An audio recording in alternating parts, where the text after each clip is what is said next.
Hey, today I'm talking about 3 recent acclaimed French animated films with long titles. And the names of those 3 movies are Little Amelie, or The Character for Rain, The Big Bad Fox and Other Stories, and Sirocco and the Kingdom of the Winds. First up is Little Amelie, or The Character for Rain. Just saying the name of this movie makes me want to cry. It's not necessarily a sad story, it's just such a beautiful story that I connected to so deeply. And I think the reason that tears are at the forefront for me when it comes to this film is just because I feel so seen with this movie in a way that I've never experienced. It's just so beautiful, and my emotions when it comes to this film are just so overwhelming. I think that's all of the reasons why I want to cry just thinking of this movie, looking at this poster. The basic premise is it follows Amelie. It's from her life from conception until 3, but really the most of it is from her life from 2 to 3 years old. It does everything perfectly. I think part of it is it really captured the mindset that I remember having at that time. Like being very confused about the world, or like having these big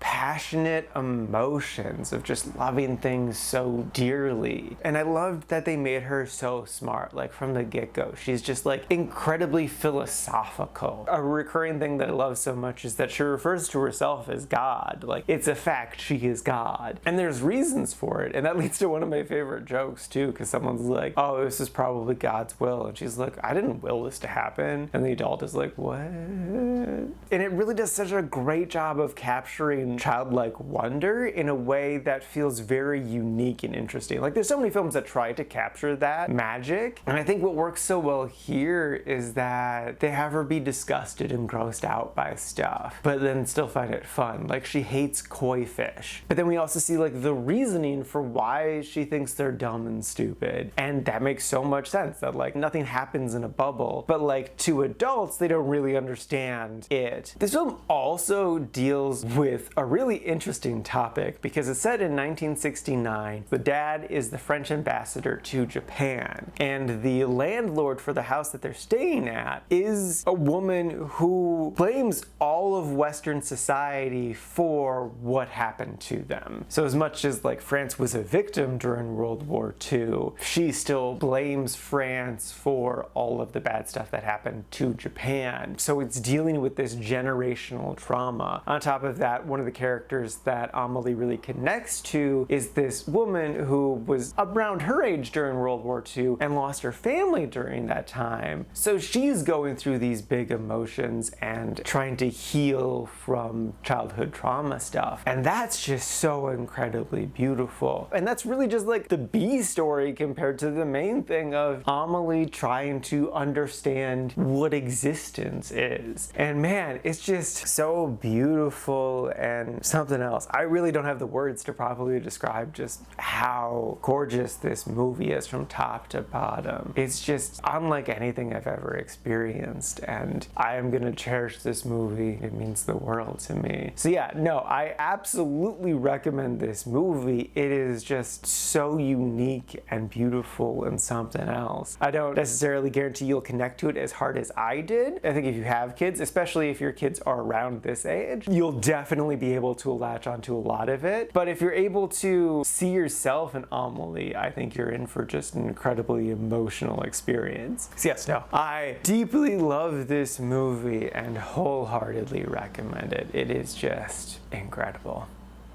Next up is The Big Bad Fox and Other Stories. This is a 2017 film, and the basic premise is this group of animals is putting on a stage production. So we're seeing 3 stories with a framing device, but then once we're in the stories, it's this full world. And it's all about this farm in the country and the animals and their shenanigans. The first story is about a stork delivering a baby, but it gets lazy and wants someone else else to do it, so a pig and some other animals are tasked with doing it. The second one, which was my favorite, was where the title comes from. It's this fox who's trying to steal some chickens to eat, but that's really hard to do. So he devises a plan with the wolf to steal some eggs and then raise the eggs into full chickens and then eat those chickens. But you can imagine what happens. And then the third story is The Pig Saves Christmas. And I really just adored everything about it. The only sort of complaint I could have is that I wish there was more of this. Like, a whole series of these movies or a TV show would just delight me to no end, because it's just so fun and cute, and the animation just really gets me. That is my exact style of animation that I love so much. The framing device worked really well too, and there was lots of fun jokes there as well. And then the humor was so delightful, I couldn't not smile the entire time. The whole thing is very reminiscent of like Shaun the Sheep, Wallace and Gromit, but not in a derivative way. It's just like more of that same genre. It still really stands on its own as a unique, interesting thing. And it's just so wholesome and charming. Yes, technically the plot is easy to predict, but like, I didn't care because it was just so fun to see the journey. Like, it really was about the journey and not the destination. Everything was just so fun and cute and exactly the kind of silly hijinks that I just love to see. It's a movie that I really needed in my life, and I'm so glad I watched it. So yeah, no, I crazy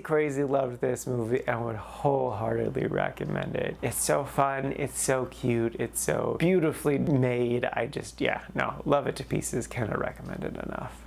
And lastly is Sirocco and the Kingdom of the Winds. This is a 2024 film, and the basic premise is these two young girls end up getting sucked into this storybook world that was written by their aunt, and now they need to get back out of it to the real world. It's a very fun and imaginative story. Like, there's so many unique, interesting things about the lore of this world and just like all the different creatures and their relationships to each other. And then it definitely gets very metaphorical. At its core, though, it's all about like love between sisters and honoring loved ones and being frustrated by the other person but still loving them dearly. So that's definitely a message that I can get behind for sure. The world is definitely very unique, but it felt very on point with the themes of the story. Like, winds definitely is integral to the whole story. And then all the characters were super adorable and fun. My favorite character is this little toy that gets broken early on. He's just the silliest and the best, and I loved every time they cut to his reaction shots. They were so good. Yes, no, I enjoyed this movie a good solid amount and would again recommend it. It's a delightful, charming, beautiful little story that goes to some fun, unique places and tells a very interesting story about sisterly love. So yes, no,